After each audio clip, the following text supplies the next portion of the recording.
Hello there, YouTube. This is Mr. Gibson Guy, today the 5th senior, bringing you a new video. I'm back in the gym today. Glad to have you back with me again. And today we're going to be looking at correct and incorrect ways of using an inversion table. Now, the inversion table is something that can be very positive in your gym workout. It can really help you when you are doing weight-bearing exercises, which all seniors should be doing. It's one of the most important exercises we can do is lifting some weights, not big heavy weights, but some decent weights. Help keep you young. But one of the things that the lifting weights does is it adds compression to your spine. And your spine was made for compression and designed for that, but those of us that are seniors are getting to where it's kind of reached the limit of its compression.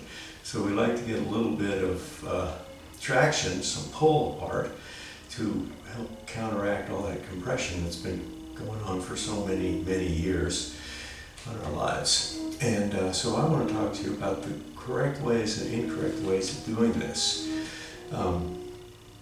The inversion table can be a great relief to you, can be a cause of trouble if you don't do it correctly, and could really do some damage. I'll show you without doing any damage myself what I'm talking about. But I'm not a doctor. I'm not giving doctor advice. So you may want to check with your doctor before you try inverting on an inversion table. But if you do things the right way, you shouldn't cause any damage. Being prepared, getting it all set up. And I've seen a lot of YouTube videos on inversion tables and a lot of incorrect information being put out there and suggestions of things that you probably shouldn't do. So let me go over what I think is safe. Complete disclaimer here: if you have had surgery on your neck or on your spine, especially if you have any hardware that's been inserted, you check with your doctor, but you probably don't want to be doing an inversion table. You don't want to be doing the stretch that's meant to just hold you in one place, not to stretch or compress. So I'm sorry, but if you've had surgery done, then this is probably not for you. And don't tell anybody that I said otherwise, because it's not. But now that we put the disclaimer in there, what do we do on the inversion table? First of all, see if you can see it. I have, yeah, there we go. I have my sneakers and I have my socks. These are high socks that I have doubled over because I get extra padding here on my ankles, because they get gripped in the stirrups here on the inversion table. Okay, I think you can see that on the screen there. And the idea of inverting is you have to set the leg bar, which is this long thing here. You have to set the leg bar correctly, not to your height, but to your balance point of your body. And some people have different balance points and have different weight distribution in their body. If I set this to my correct height, it won't go anywhere. I have to set it to about 5 inches higher than what it is for my weight balance to balance out. But what you want is, when you are just in neutral, you should be like this, like completely horizontal. Not head up, not head down, not feet up, not foot down. And the way that we control the inversion table is we start in the head up position with our hands down like this, and your feet in the stirrups, and then we go about like this with our arms and our hands, changing our weight balance, and that should lift us up to horizontal. That's with your hands around here. Then what happens is we put our hands over our heads and we go from here down like this. That's going inverted. And that's, okay, so that's how it works. So you have to get the balance point correct. I got this balance point correct for me. And you'll see I'm going to demonstrate this, but, well, I'll do this part now. All right. Keep the stirrups. Lock it down. Then just kind of lean so I have my hands to my side. And kind of stretch because I'm going on my toes. My ankles are getting pulled over. And here I am in pretty neutral position. Now the other thing that happens is as soon as my hands go up, I start inverting and my spine starts to decompress, starts to stretch. And I can feel my back and my head sliding down the cushion here. And I'm about 2 or 3 inches further down than I was when I was level. So once you do this, you change your balance point. And see, now I have to go like this to get back up to level there. See, I've stretched myself. So I've moved my whole center of gravity here.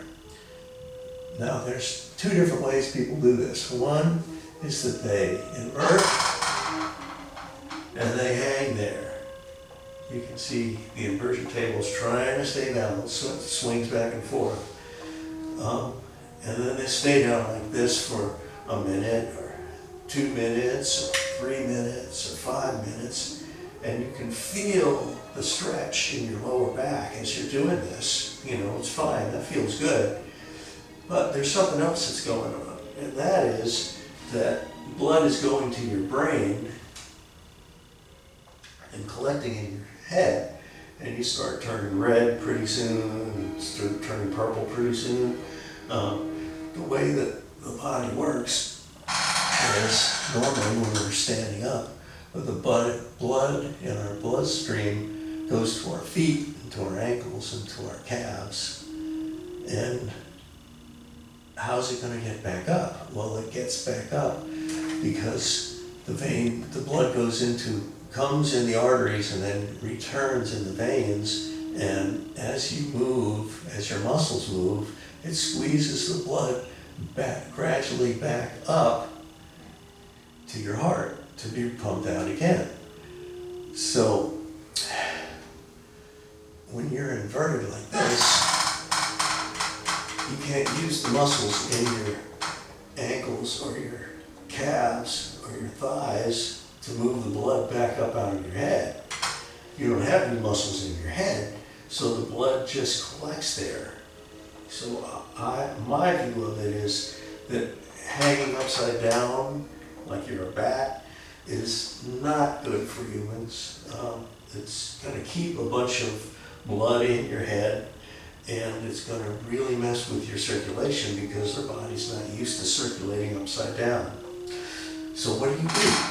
Not invert? No. Come back up here.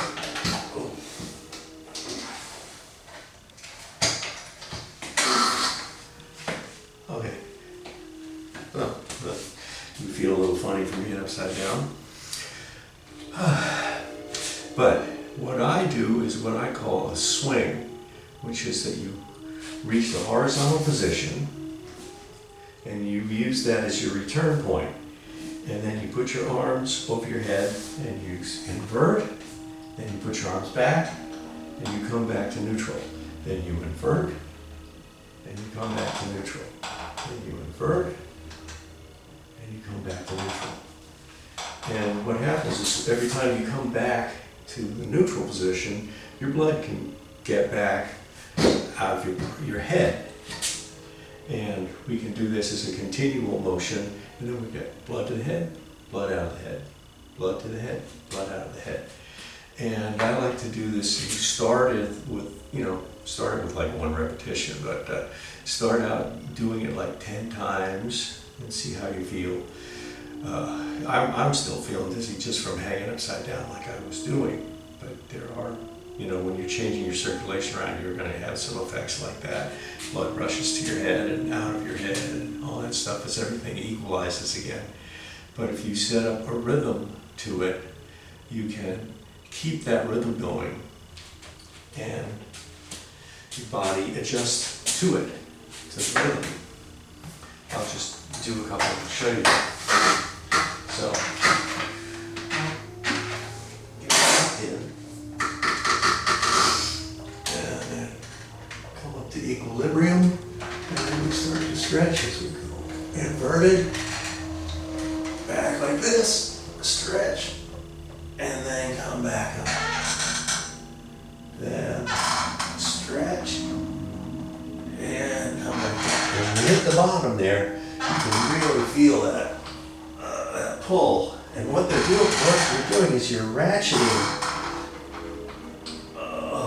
You're doing a little bit more stretch every time, but you're not coming back up to vertical again, so your body can't recompress itself as much. See what I'm doing? It's just arms, swing back, down, and then back to horizontal, down, horizontal, invert, and back. You want to concentrate on relaxing the muscles in your lower back, which are almost never relaxed. So I feel so much pain there. But these simple stretches, you let your back relax, it doesn't feel better once you get stretched out more. Once you decompress, which is what this is all about. Now, I haven't been counting, I don't know, I probably did 20 or something like that, but I got pretty stretched out. And this is the ending here on this. When you start going back to vertical again, you can feel your spine compress while you're doing it. And you come back to your regular position. You move your body forward and your lower back says, "What are you doing? Stop that, stop that. I was just feeling good." Oh, but you will have stretched out your back in doing that, stretched out the vertebrae more, and when you first come off, if you're walking on the moon or something, also you're going to feel like you're like 7 feet tall. You really get stretched about maybe a quarter of an inch. So you are a little bit taller, and then during the day you recompress down to your other size. But this is the safe way that you can use the inversion table. You can use it once a week, you can use it daily, you can use it a couple times a day if you want to. But the swinging motion doesn't overdo it and doesn't cause too much stress. Let me just tell you one last thing. This is what we never do. And that is, this one, you can tell a doctor about this, he'll be mad that I told you about it. But don't do this. I've done this at home, but don't try this at home. You go completely inverted, and then you reach for the bar here that holds the inversion table together, and you kind of do like an upside down pull up. You can get a pop out of your spine every once in a while from doing that, but you can really do some serious damage. So don't try doing inverted pull-ups on the inversion table. That is not a good idea. Not recommended at all. Now, I hope that was useful, and if you have a comment, you have a question about anything, or you're wondering about this, leave me a comment. I like getting comments and try to answer all the comments that I get. Glad to hear from people that watch me. It makes me feel famous. It's so exciting. And please hit the subscribe button. It doesn't cost anything to subscribe to the channel. And I have a whole series of Fit Senior exercise videos and you can watch them all and see what exercises you like to do.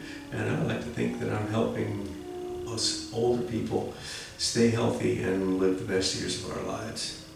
So until next time, this is the Fit Senior, Mr. Gibson guy. Right here, there I am, and I'll see you the next time. Bye-bye.